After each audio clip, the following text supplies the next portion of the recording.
Hey everybody! Welcome to back sa aking channel, and today we're going to close our May budget and let's check kung ilan ang mga mas punta sa ating needs, wants, and savings. So ilang mga percentage, which I also did it last April, and I'm actually changing some of my strategy or scheme in recording my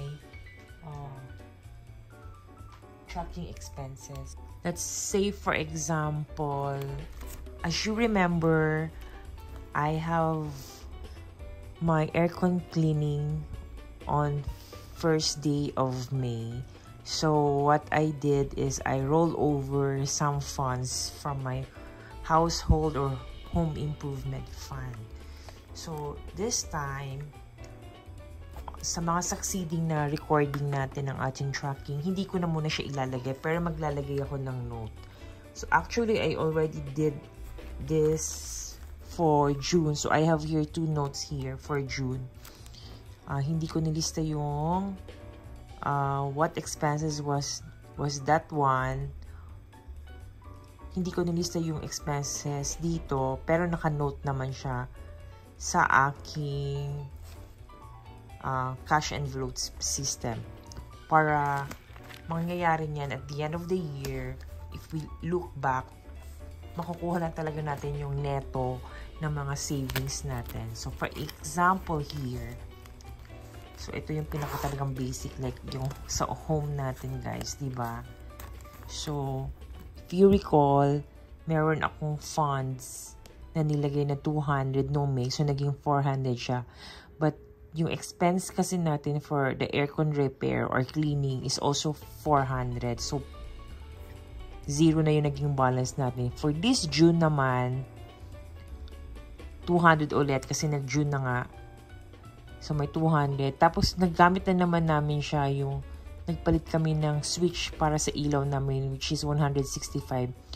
So, 35 na lang yung funds natin for home improvement fund.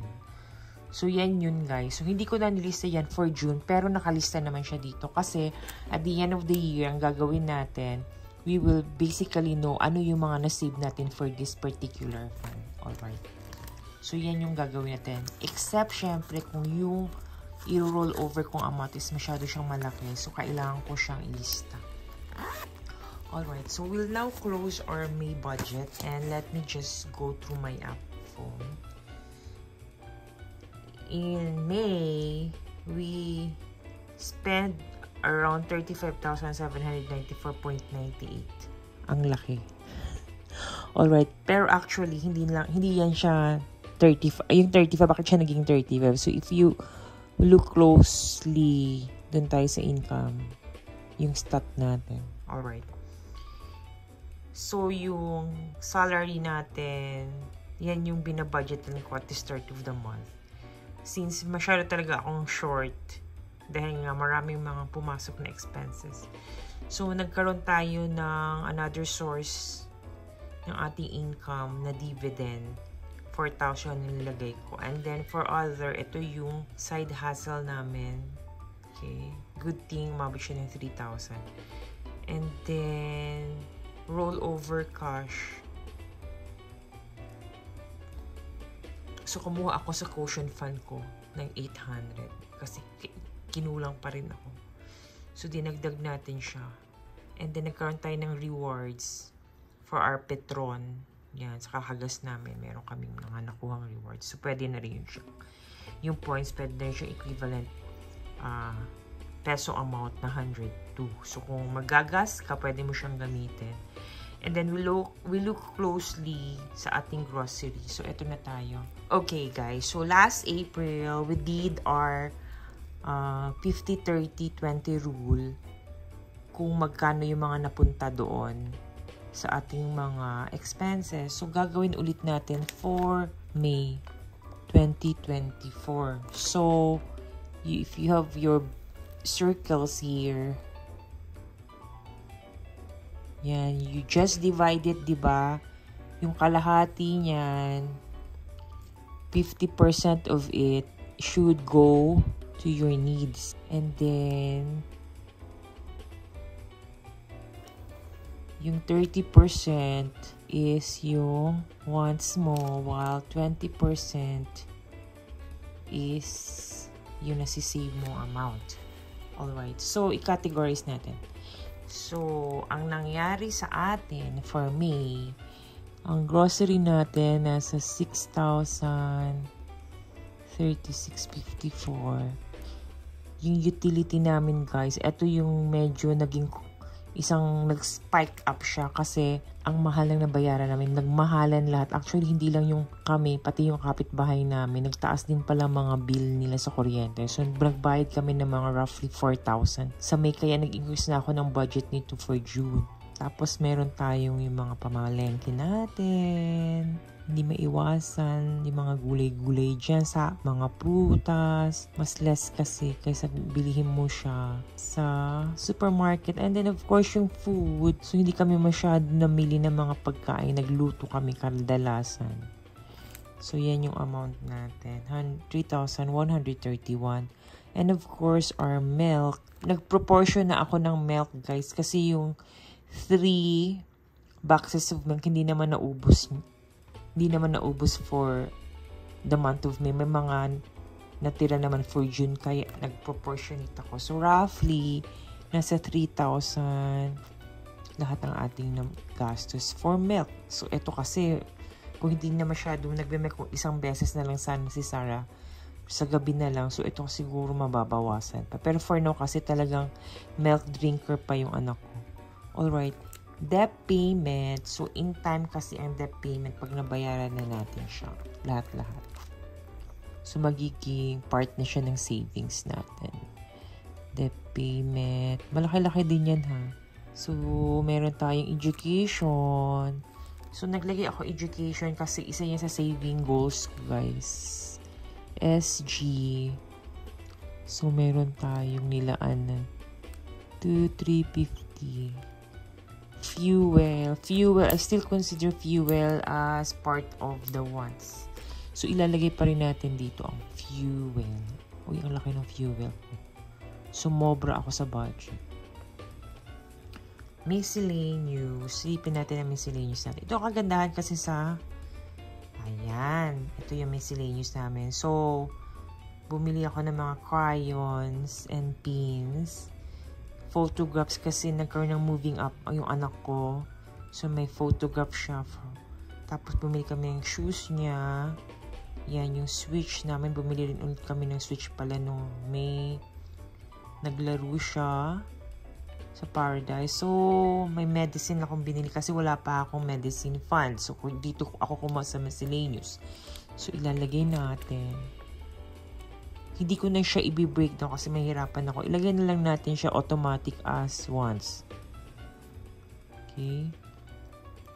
Okay, tapos yung the rest of here are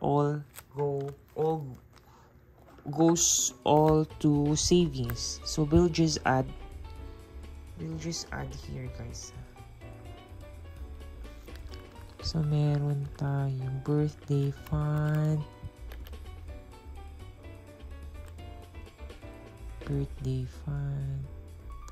Okay. Subscription muna. Subscription. Meron tayong 1,096. Tapos, okay, ulitin natin ang ating mga savings.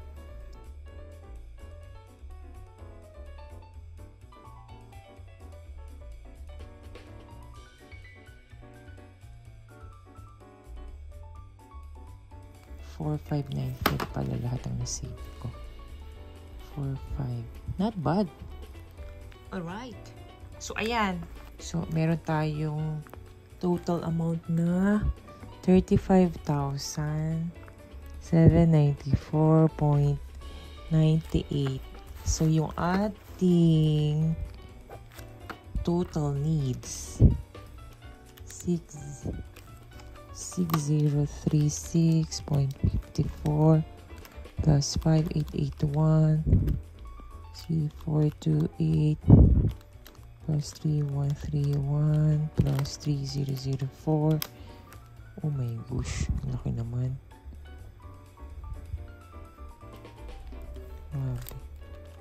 Pati ako nagugulat. 1942. Grabe na talaga ngayon. 780. Something's wrong with my budgeting, no?